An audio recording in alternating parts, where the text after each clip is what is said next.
Assalamualaikum warahmatullahi wabarakatuh. Di sini saya akan menjelaskan materi mengenai tipe-tipe supervisi dan teknik pelaksanaan supervisi. Yang pertama, tipe-tipe supervisi. Tipe seperti ini biasanya terjadi dalam administrasi dan model kepemimpinan yang autokratis, mengutamakan pada upaya mencari kesalahan orang lain, bertindak sebagai inspektur yang bertugas mengawasi pekerjaan guru. Supervisi ini dijalankan terutama untuk mengawasi, meneliti, dan mencermati apakah guru dan petugas di sekolah sudah melaksanakan seluruh tugas yang diperintahkan serta ditentukan oleh atasannya. Adapun macam-macam tipe supervisi yaitu yang pertama adalah tipe inspeksi. Tipe ini merupakan tipe supervisi yang mewajibkan supervisor turun melihat langsung hal-hal yang dikerjakan target supervisi. Kegiatan supervisi yang menggunakan tipe ini apabila target supervisi melakukan dalam aktivitas kerjanya. Supervisor dapat menginformasikannya secara langsung kepada target supervisi agar langsung menyadari kesalahannya dalam proses untuk mencapai tujuan pendidikan sekolah. Yang kedua, tipe laissez-faire. Tipe ini target supervisi diberikan kebebasan dalam menjalankan aktivitasnya. Sebab yang diutamakan dalam supervisi model ini adalah hasil akhir sehingga supervisor tidak begitu intens dalam memfokuskan proses kerja yang dilaksanakan target supervisi. Selain itu, apabila kita menggunakan tipe ini, supervisor tidak boleh atau otoriter kepada orang-orang yang disupervisi. Yang ketiga, tipe coercive. Tipe coercive atau paksaan, supervisor dalam melaksanakan tugasnya turut campur dalam mengembangkan pendidiknya. Tipe supervisi seperti ini diperuntukkan bagi para pendidik dan tenaga kependidikan yang masih lemah dalam memahami tugas dan tanggung jawabnya. Yang keempat, tipe training dan guidance. Tipe training and guidance atau pelatihan dan pendampingan merupakan tipe supervisi yang menekankan keefektifan target supervisi. Kegiatan supervisi dilaksanakan dengan berbasis kepada pengembangan minat dan bakat target supervisi. Yang kelima yaitu tipe demokratis. Keterlibatan target supervisi sangat diandalkan dalam tipe supervisi demokratis. Hal utama yang ingin dituju adalah adanya kerjasama pembinaan antara supervisor dan target supervisor. Langkah ini dilakukan agar target supervisi ikut merasakan sendiri terhadap program supervisi yang dijalankan kepadanya. Untuk itu, supervisor tidak boleh bersifat otoriter dalam menjalankan kegiatan supervisi. Kemudian, teknik-teknik yang digunakan dalam pelaksanaan supervisi. Teknik supervisi pendidikan adalah alat yang digunakan oleh supervisor untuk mencapai tujuan supervisi itu sendiri yang pada akhir dapat melakukan perbaikan pengajaran yang sesuai dengan situasi dan kondisi. Berbagai macam teknik dapat digunakan oleh supervisor dalam membantu guru meningkatkan situasi belajar mengajar, baik secara kelompok maupun secara perorangan, ataupun dengan cara langsung bertatap muka dan cara tak langsung bertatap muka atau melalui media komunikasi. Adapun teknik-teknik supervisi adalah sebagai berikut. Yang pertama, teknik supervisi yang bersifat kelompok.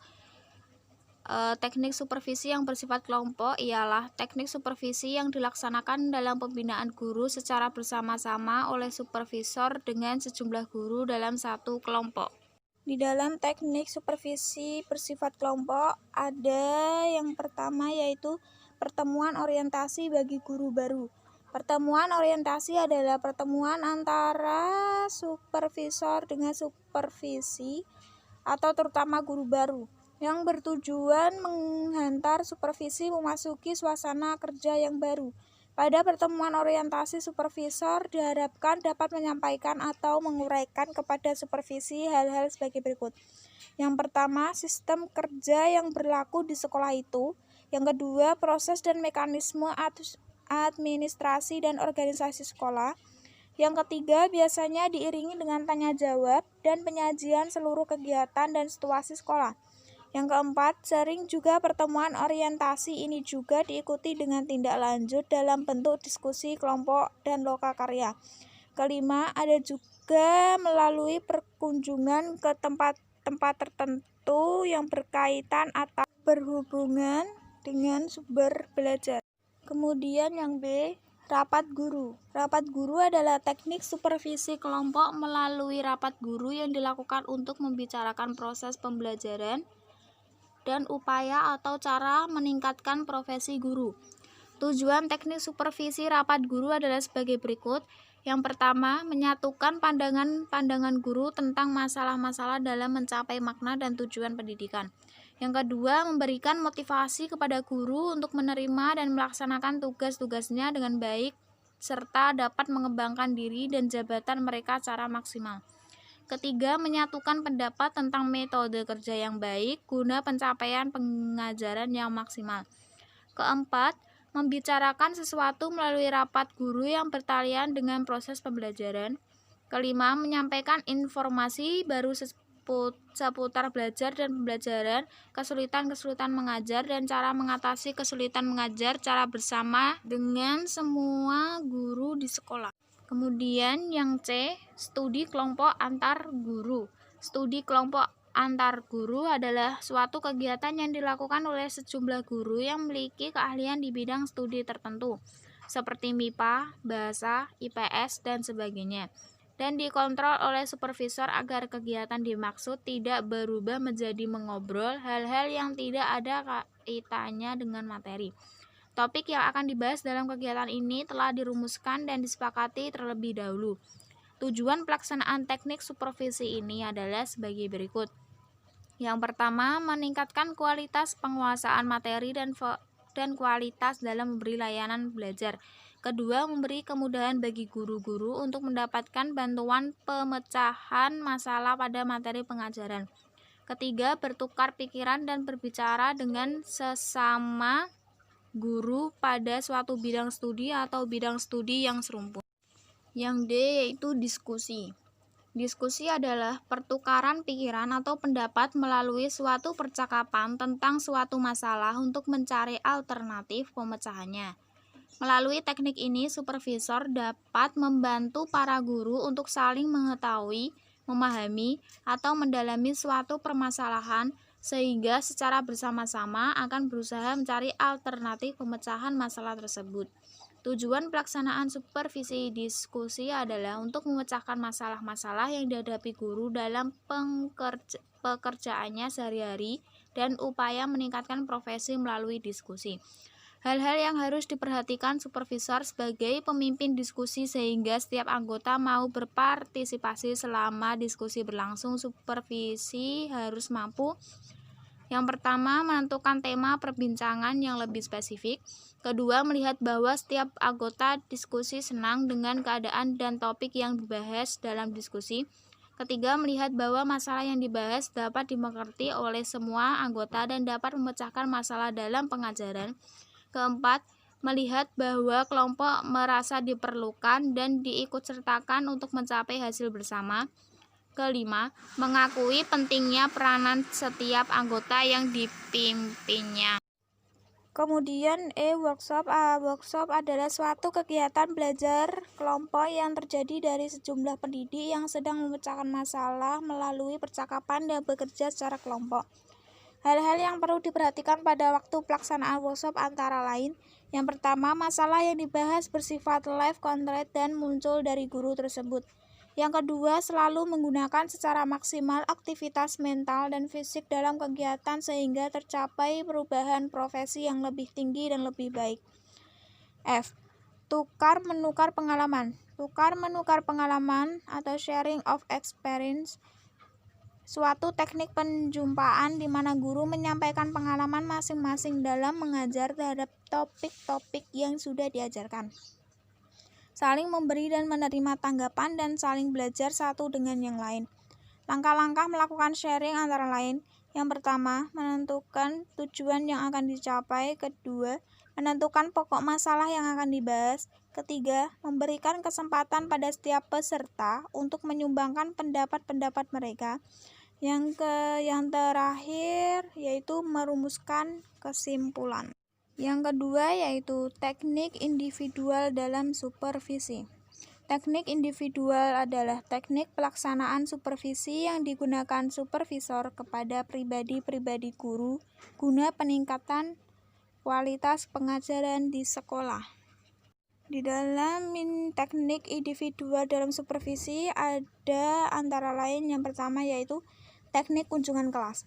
Teknik kunjungan kelas adalah suatu teknik kunjungan yang dilakukan supervisor ke dalam satu kelas pada saat guru sedang mengajar dengan tujuan untuk membantu guru menghadapi masalah atau kesulitan mengajar selama melaksanakan kegiatan pembelajaran. Kunjungan kelas dilakukan dalam upaya supervisor memperoleh data tentang keadaan sebenarnya mengenai kemampuan dan keterampilan guru mengajar. Kunjungan kelas dapat dilakukan dengan 3 cara, yaitu pertama, kunjungan kelas tanpa diberitahu, kunjungan kelas dengan pemberitahuan, kunjungan kelas atas undangan guru, saling mengunjungi kelas. Yang B, teknik observasi kelas. Teknik observasi kelas dilakukan pada saat guru mengajar. Supervisor mengobservasi kelas dengan tujuan untuk memperoleh data tentang segala sesuatu yang terjadi proses belajar mengajar. Data ini sebagai dasar bagi supervisor melakukan pembinaan terhadap guru yang diobservasi. Tentang waktu, supervisor mengobservasi kelas ada yang diberitahu dan ada juga yang tidak diberitahu sebelumnya. Tetapi setelah melalui izin supaya tidak mengganggu proses belajar mengajar, selama berada di kelas, supervisor melakukan pengamatan dengan teliti dan menggunakan instrumen yang ada terhadap lingkungan kelas yang diciptakan oleh guru selama jam pelajaran. Kemudian yang C, percakapan pribadi. Percakapan pribadi merupakan dialog yang dilakukan oleh guru dan supervisornya yang membahas tentang keluhan-keluhan atau kekurangan yang dikeluarkan oleh guru dalam bidang mengajar, di mana di sini supervisor dapat memberikan jalan keduanya. Dalam percakapan ini, supervisor berusaha menyadarkan guru akan kelebihan dan kekurangannya, mendorong agar yang sudah baik lebih ditingkatkan dan yang masih kurang atau keliru agar diupayakan untuk memperbaikinya. D, intervisitasi atau mengunjungi sekolah lain. Teknik ini dilakukan oleh sekolah-sekolah yang masih kurang maju dengan menyuruh beberapa orang guru untuk mengunjungi sekolah-sekolah yang ternama dan maju dalam pengelolaannya untuk mengetahui kiat-kiat yang telah diambil sampai sekolah tersebut maju. Manfaat yang dapat diperoleh dari teknik supervisi ini adalah dapat saling membandingkan dan belajar atas kelebihan dan kekurangan berdasarkan pengalaman masing-masing, sehingga masing-masing guru dapat memperbaiki kualitasnya dalam memberi layanan belajar kepada peserta didiknya. Kemudian yang E yaitu penyeleksi berbagai sumber materi untuk mengajar. Teknik pelaksanaan supervisi ini berkaitan dengan aspek-aspek belajar mengajar. Dalam usaha memberikan pelayanan profesional kepada guru, supervisor pendidikan akan menaruh perhatian terhadap aspek-aspek proses belajar mengajar sehingga diperoleh hasil yang efektif.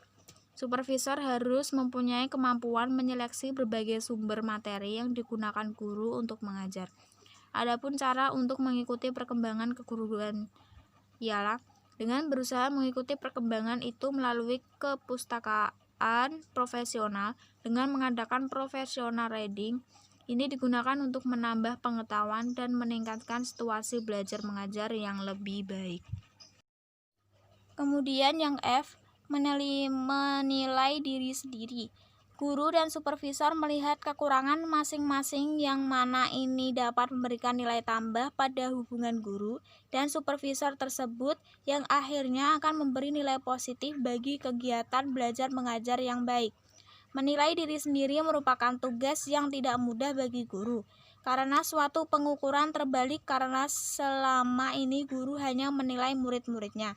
Ada beberapa cara atau alat yang dapat digunakan untuk menilai diri sendiri, antara lain membuat daftar pandangan atau pendapat yang disampaikan kepada murid-murid untuk menilai pekerjaan atau suatu aktivitas guru di muka kelas, yaitu dengan menyusun pertanyaan yang tertutup maupun terbuka tanpa perlu menyebutkan nama siswa.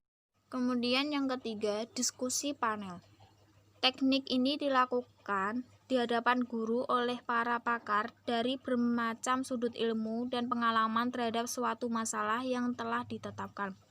Mereka akan melihat suatu masalah itu sesuai dengan pandangan ilmu dan pengalaman masing-masing sehingga guru dapat memasukkan yang sangat lengkap dalam menghadapi atau memecahkan suatu masalah. Manfaat dari kegiatan ini adalah lahirnya sifat cekatan dalam memecahkan masalah dari berbagai sudut pandang ahli. Kemudian yang keempat, seminar. Seminar adalah suatu rangkaian kajian yang diikuti oleh suatu kelompok untuk mendiskusikan, membahas dan memperdebatkan suatu masalah yang berhubungan dengan topik. Berkaitan dengan pelaksanaan supervisi, dalam seminar ini dapat dibahas seperti bagaimana menyusun silabus sesuai standar isi, bagaimana mengatasi masalah disiplin sebagai aspek moral sekolah, bagaimana mengatasi anak-anak yang selalu membuat keributan di kelas, dan lain-lain. Pada waktu pelaksanaan seminar kelompok, mendengarkan laporan atau ide-ide menyangkut permasalahan pendidikan dari salah seorang anggotanya. Kemudian yang kelima, simposium. Kegiatan mendatangkan seorang ahli pendidikan untuk membahas masalah pendidikan. Simposium menyuguhkan pidato-pidato pendek yang meninjau suatu topik dari aspek-aspek yang berbeda. Penyuguh pidato biasanya 3 orang, di mana guru sebagai pengikut diharapkan dapat mengambil bekal dengan mendengarkan pidato-pidato. Yang keenam, demonstrasi mengajar. Usaha peningkatan belajar mengajar dengan cara mendemonstrasikan cara mengajar di hadapan guru dalam mengenalkan berbagai aspek dalam mengajar di kelas oleh supervisor. Kemudian yang terakhir yaitu ketujuh, buletin supervisi. Suatu media yang bersifat cetak, di mana di sana didapati peristiwa-peristiwa pendidikan yang berkaitan dengan cara-cara mengajar, tingkah laku siswa, dan sebagainya. Diharapkan ini dapat membantu guru untuk menjadi lebih baik. Mekanisme pelaksanaan supervisi. Supervisi dilakukan secara cermat sehingga hubungan antar supervisor dengan klien bersifat sejajar dan terbuka. Untuk dapat memperoleh hasil yang maksimal, maka dilakukan langkah-langkah sebagai berikut. Yang pertama, persiapan. Kegiatan persiapan yang perlu dilakukan adalah A. Penyusunan program supervisi dan organisasi supervisi. Dalam program supervisi harus tercermin jenis kegiatan, sasaran, pelaksanaan, waktu, dan instrumen. Dalam organisasi supervisi tercermin mekanisme pelaksanaan, pelaporan, dan tindak lanjut. Pelaksanaan supervisi melibatkan yang pertama, pengawasan dan kasih bidang dikmenum. 2. Kepala sekolah, wakil kepala sekolah, dan petugas yang ditunjuk. Kemudian yang B, menyiapkan instrumen atau penjelasan teknis pelaksanaan supervisi dan kebijakan terbaru tentang petunjuk pelaksanaan pendidikan di sekolah. Pelaksanaan supervisi. A. Supervisi harus berkesinambungan. B. Supervisi berhasil apabila pelaksanaannya dilakukan pada awal dan akhir catur wulan untuk dibandingkan. C. Menyiapkan yang pertama format atau instrumen supervisi, yang kedua materi pembinaan atau supervisi, yang ketiga buku catatan, yang keempat data supervisi atau pembinaan sebelumnya. Kemudian yang D, terampil menggunakan instrumen. E, mampu mengembangkan instrumen. F, supervisi bukan menggurai tetapi bersifat memecahkan masalah. G, supervisi harus mencakup teknis administrasi dan teknik edukatif. H, supervisor. Yang pertama, penguasaan materi yang akan disupervisi. Yang kedua, membawa instrumen, kartu masalah, dan lain-lain. Yang ketiga, penilaian kegiatan supervisi dan tindak lanjut. A. Penilaian. 1. Keterbacaan keterlaksanaan program supervisi. Yang kedua, keterbacaan dan kemantapan instrumen. Yang ketiga, hasil supervisi. Yang keempat, kendala dalam pelaksanaan supervisi atau hasil supervisi. B. Tindak lanjut. Yang pertama, langkah-langkah pembinaan. 2. Program supervisi selanjutnya. Evaluasi hasil supervisi dilakukan secara kontinu dan pada akhir catur bulan atau tahun dilakukan penilaian secara menyeluruh.